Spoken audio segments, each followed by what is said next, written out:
Hey boys and girls. Okay, I wanted to just give you an intro to what you're going to be working on for the next day here at least.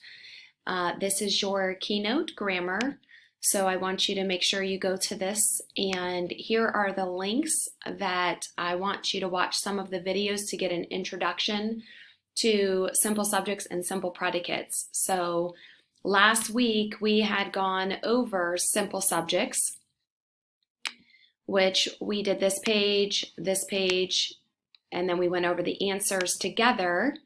And now I want to move into simple predicates, okay? So it says here, you know that the complete predicate contains all the words in the predicate.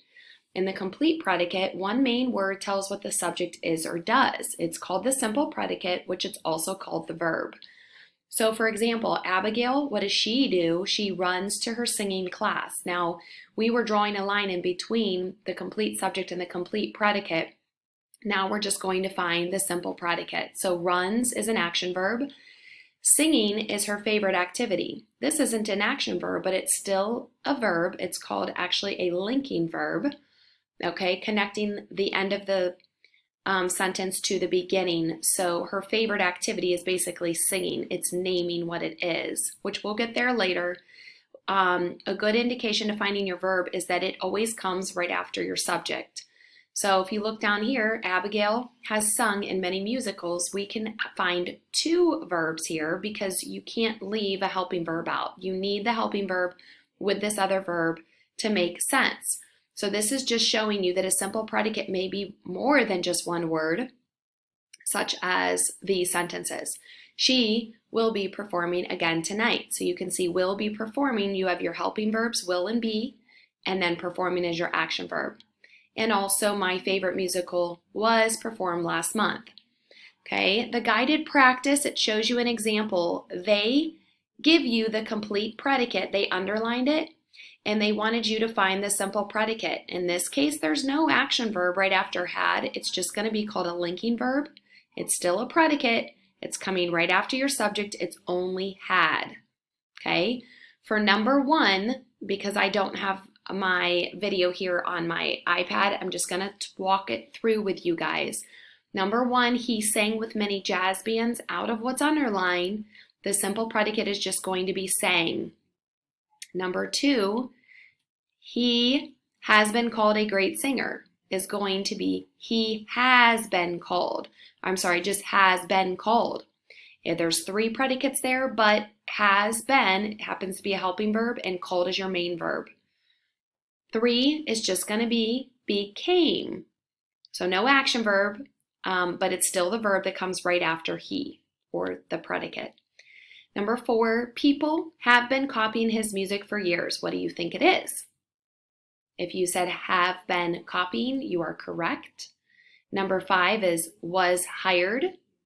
Six actually would just be played. Also, every once in a while you'll have these little sentences with what is called maybe an adverb in there, an adjective or something like that. Most of the time though, you can see the verbs are coming right after your subject. In this case, it's just played. And number seven would be will be played. Okay, so this is just a little bit more practice for you to kind of see and walk through. Number eight, the songs were called the blues. It would actually just be were called. I'm going to put the answer for this page on a little link that you guys can look and check along with your Midnight Magic pages, just so you can look back and see if you were correct in understanding. So kind of like an answer key. And then I want you to finish this page and this page. So your assignment will be 24 and 25. 24, you're looking after the example. It says May's favorite animals are lions.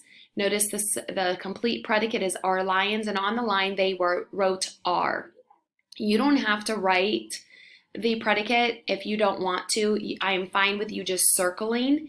So for number one, it would be a lion is a proud-looking animal. The only simple predicate is. Number two, the simple predicate is going to be is nicknamed. Okay? See if you can do the rest of those. And you're going to do the same thing for this page 25 of your learning journal here.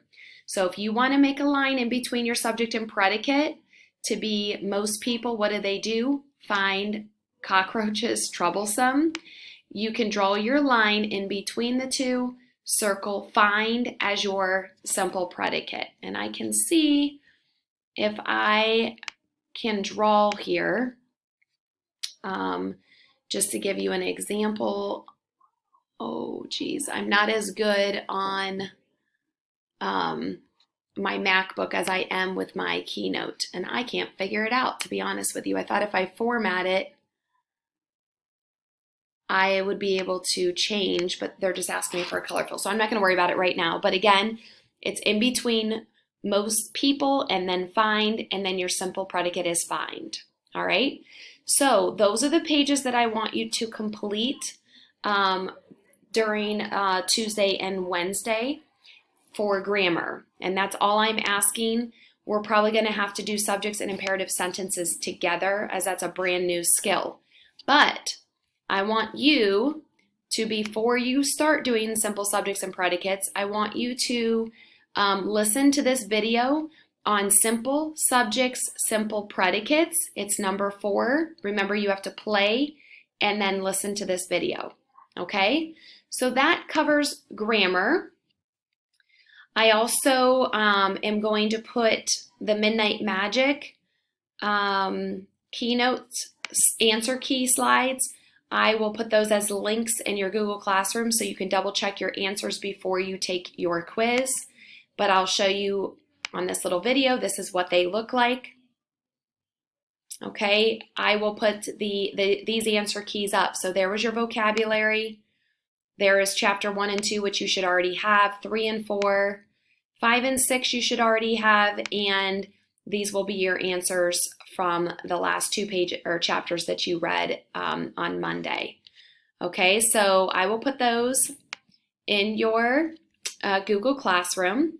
The last slide that I want you to be able to do would be social studies. So you'll have to go to your social studies learning journal, chapter 1. I know this is a lot of information. I'm just trying to get you guys started here. All right. As far as I know, I don't know if you guys can actually watch a brain pop. So the understanding maps we may have to do together in class, but I think that was an easy assignment from yesterday. You only had 4 answers for your crossword puzzle. And then I want you to go right into lesson 5, types of maps. So you should be able to watch these 2 links if you play them. Later on, you can always do your Quizlet. Here's matching vocabulary. You can match your vocabulary, but remember to access those links, you need to play the slide show. So if we go down to this lesson, this is lesson 5 on understanding maps more. Talks about how to read a map. This is a road map. And this is a political map showing states and cities and capitals, and this is an election map. They call it a special purpose map. All right, and then you can answer these questions. So elevation refers to you're gonna basically write the definition to what elevation is. Tell me what a special purpose map shows, a political map of your specific state of Ohio. What would it show? And then what would a physical map show? If you can write in complete sentences, I would appreciate that. If you are finding you don't have an Apple Pen and it's hard, or actually putting a text box in there helps as well. Okay, this was the summing up of the last chapter review, kind of. It's going to be hard to design with just a, actually it should be okay. You guys can actually make your own shapes and everything because this is a Keynote. So you should be able to put the shapes of your classroom, but instead of doing the classroom, I want you guys to do your bedroom. All right, and apply what you know about the tools of geography, okay, by doing your own bedroom. You're going to include a key and a compass rose, and you can use a tape measure or yardstick to make a scale bar. And obviously you're not going to be doing miles because it's your classroom, so you can do feet, like, you know, from here to here, and your little scale bar represents like 2 feet or something like that, or 3 feet, depending on how big your bedroom is. It says also to draw a locator map to show the location of your bedroom within your home. Okay, so good luck with this. Have some fun. I would put like your bed and maybe your dresser or your closet, maybe if you have a chair in your room, or any other little knick-knacky things. I don't know if it's Legos or dolls or whatever you guys might have in your room. It could be a poster that you have up and things like that. Maybe your door to actually get into your room, or a window. So just pick some important features to add in there. On Thursday, we're going to be discussing all of this, and then on Thursday, I'm going to be starting to have you guys do this assessment, okay? But I'm just asking that you complete pages 19 and 20 by Thursday. So you have quite a bit to do for your agenda for Wednesday and Thursday. So hopefully you watch this video. I'll put on those links of the answer keys for your reading so you can review your paragraphs, and then you'll be able to take your quiz and Google Forms quiz that I will post in Google Classroom. Okay, good luck, and we'll catch up on Thursday.